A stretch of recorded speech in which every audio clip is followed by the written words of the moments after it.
ಎಲ್ಲರಿಗೂ ನಮಸ್ಕಾರಗಳು. ವಿಶ್ವ ಯೋಗ ದಿನಾಚರಣೆಯ ಎಲ್ಲರಿಗೂ ಶುಭಾಶಯಗಳು. ಇವರು ನಮ್ಮ ಮನೆ ಓನರ್ ಶ್ರೀ ರಾಮಚಂದ್ರ ಭಟ್, ನಿವೃತ್ತಿ ಶಿಕ್ಷಕರು. ಕಳೆದ 45 ವರ್ಷಗಳಿಂದ ದಿನನಿತ್ಯ ಯೋಗಾಸನ ಮಾಡುತ್ತಾ ಸದೃಢವಾದ ದೇಹದಲ್ಲಿ ಸದೃಢವಾದ ಮನಸ್ಸು ಹೊಂದುವಲ್ಲಿ ಯಶಸ್ವಿಯಾಗಿ ಜೀವನ ಸಾಗಿಸುತ್ತಿರುವುದು ಇಂದಿನ ಯುವ ಪೀಳಿಗೆಗೆ ಮಾದರಿ ಎಂದರೆ ತಪ್ಪಾಗಲಾರದು. ಅಲ್ಲದೆ ಇವರು ಆಸ್ಟ್ರೇಲಿಯಾದಲ್ಲಿ ನಡೆದ ಹಿರಿಯ ನಾಗರಿಕರ ಯೋಗಾಸನ ಸ್ಪರ್ಧೆಯಲ್ಲಿ ಭಾಗವಹಿಸಿ ಪ್ರಥಮ ಬಹುಮಾನವನ್ನು ಪಡೆದಿರುವುದು ಅದರಲ್ಲಿನ ಯೋಗಾಭ್ಯಾಸದ ಉತ್ಸಾಹ ತೋರಿಸುತ್ತದೆ. ಇದರ ಬಗ್ಗೆ ಇನ್ನಷ್ಟು ಮಾಹಿತಿಯನ್ನು ಅವರಿಂದಲೇ ಕೇಳೋಣ ಬನ್ನಿ.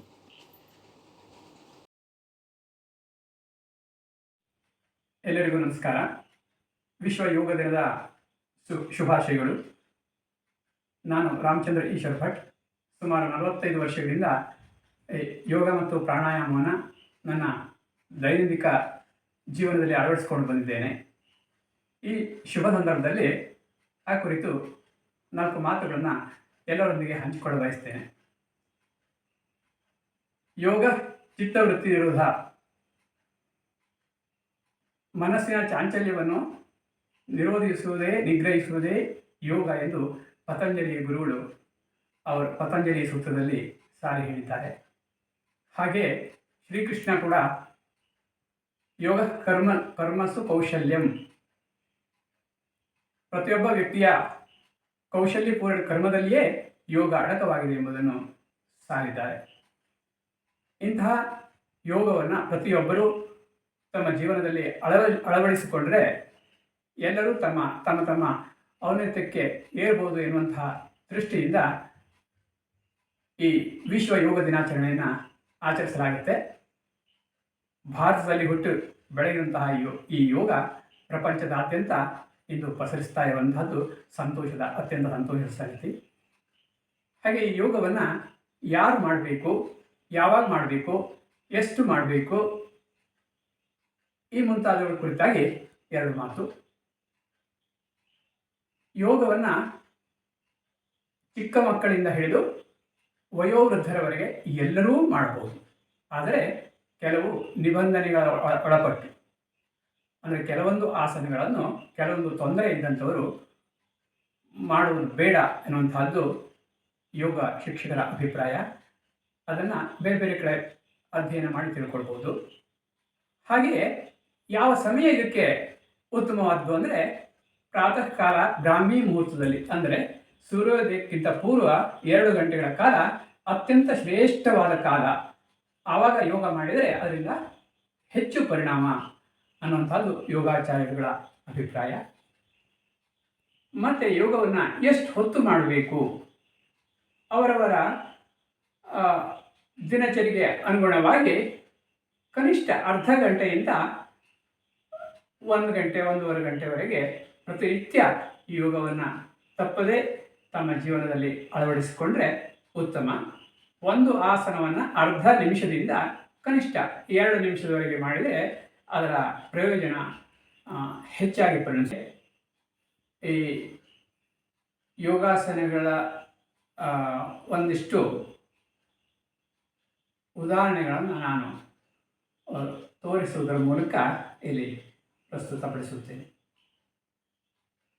ಪಂಚಭೂತಗಳಿಂದ ನಿರ್ಮಿತವಾದಂಥ ಈ ದೇಹವನ್ನು ನಾವು ಚೆನ್ನಾಗಿ ಇಟ್ಕೋಬೇಕಾದ್ರೆ ಚಟುವಟಿಕೆಯಿಂದ ಕೂಡಿರಬೇಕು.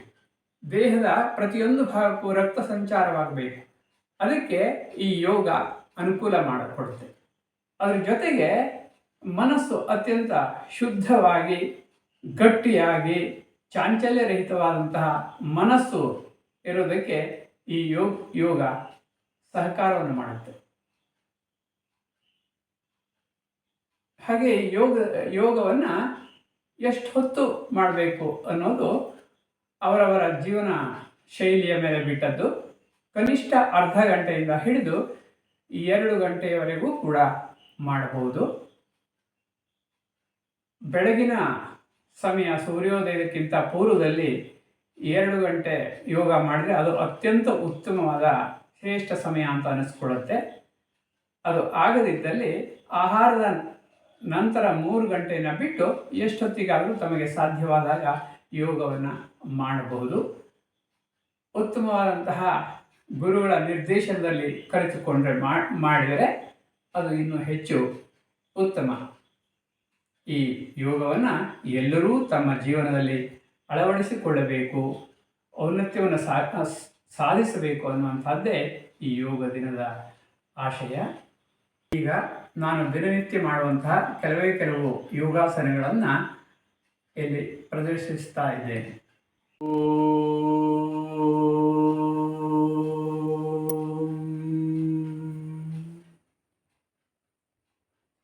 ಯೋಗೇನ ಚಿತ್ತಸ್ಯ ಪದೇನ ವಾಚಾ ಮಲಂ ಶರೀರಸ್ಯ ಚ ವೈದ್ಯಕೇನ ಯೋಪಾಕರೋತ್ತಂ ಪ್ರವರಂ ಮುನೀನಾಂ ಪತಂಜಲಿಂ ಪ್ರಾಂಜಲಿರಾನತೋಸ್ಮಿ.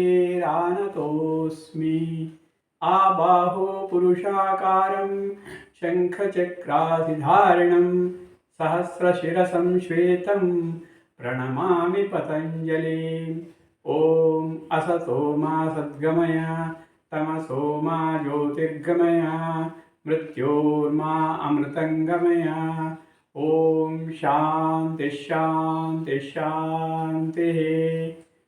ಭೂ ನಮನಾಸನ.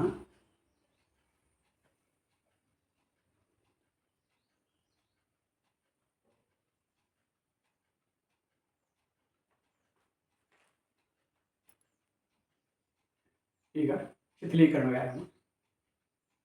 ನಿಂತಲ್ಲಿಯೇ ಊಟ.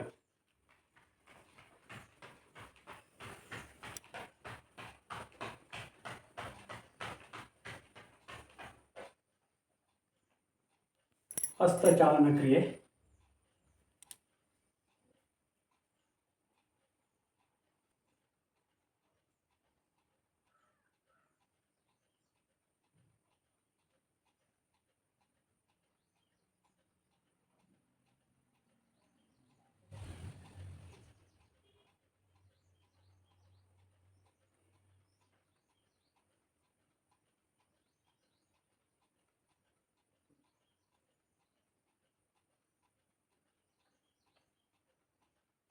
ಗ್ರೀವಚಾಲನ ಕ್ರಿಯೆ.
ನಮಸ್ಕಾರ ಸಹಿತ ಭಗವಾನ್ ಭಾಸ್ಕರನಿಗೆ ಸೂರ್ಯ ನಮಸ್ಕಾರ.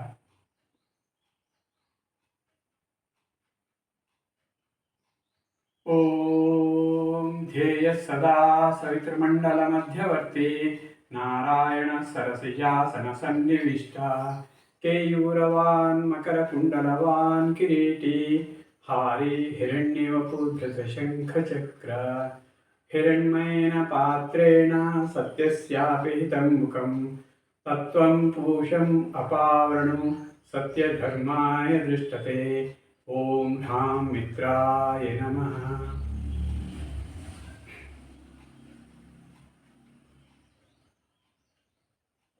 ಊರ್ಧ್ವ ನಮನಾಸನ. ಹಸ್ತಪಾದಾಸನ. ಏಕಪಾದ ಪ್ರಸರಣಾಸನ. ದಂಡಾಸನ.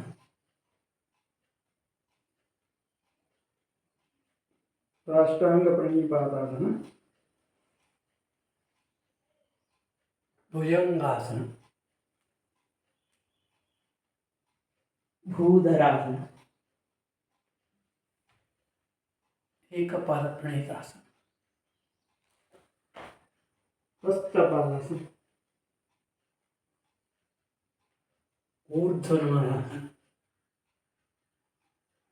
ನಮಸ್ಕಾರಾಸನ. ಓಂ ಹ್ರೇಂ ಭಾನವೇ ನಮಃ. ಓಂ ಹ್ರೌಂ ಖಗಾಯ ನಮಃ. ಓಂ ಹ್ರಃ ಪೂಷ್ಣೇ ನಮಃ. ಓಂ ಹ್ರಾಂ ಹಿರಣ್ಯಗರ್ಭಾಯ ನಮಃ. ಓಂ ಹ್ರೀಂ ಮರಿಚಯೇ ನಮಃ. ಓಂ ಹ್ರೂಂ ಆದಿತ್ಯಾಯ ನಮಃ. ಓಂ ಹ್ರೈಂ ಸವಿತ್ರೇ ನಮಃ.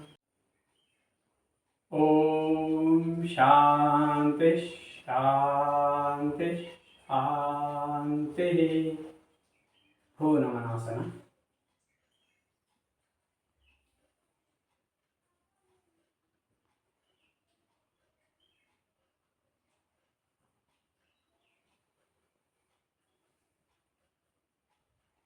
ಧನ್ಯವಾದ.